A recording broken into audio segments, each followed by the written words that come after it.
Fl-aħħar jiem il-medja tal-Partit Nazzjonalista xandel storja dwar kunsillier Laburista illi allegatament attakka anzjana fi sptar. Iżda meta l-Partit Laburista verifika l-każ instab li din kienet kwistjoni familjari u d-dettalji kienu differenti minn dawk ir-rapportati. Aħna kif rajna dan rapport batna għalih mill-ewwel, ħadd il-verżjoni tiegħu, għalli x'inqala u ma nqalax aħna mill-ewwel għadna li din kienet kwistjoni familjari. Il-fatti kif rapportati fil-medja tal-Partit Nazzjonalista ma bebda mod ma huma l-istess bħal dak.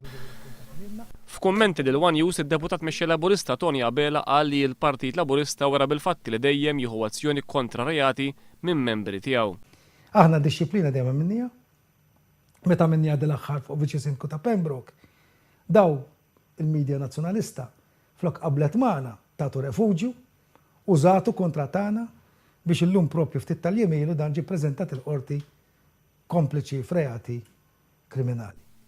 Tony Abela qal li l-Partit Nazzjonalista jipprova jgħallem fuq id-disciplina meta fiħdanu għandu l-deputat David Aġuż illi twaqqaf mill-pulizija minħabba kliem oxxien f'attività sportiva, kien anke sospiż għal xahar mill-Malta Basketball Association għal darb'oħra minħabba kliem xejn diċenti lejn l-uffiċjali tal-logħba u riċentement anke jirreżista lill-pulizija fuq każ ta' Parker f'Taqali. U għandhom il-wiċċ tost jgħidulna li għandna disċiplina ħan jieħdu kun hemm bżonn, però ħan qegħdin nistaqsu. X'qegħdin jagħmlu huma fil-konfront tad-deputat?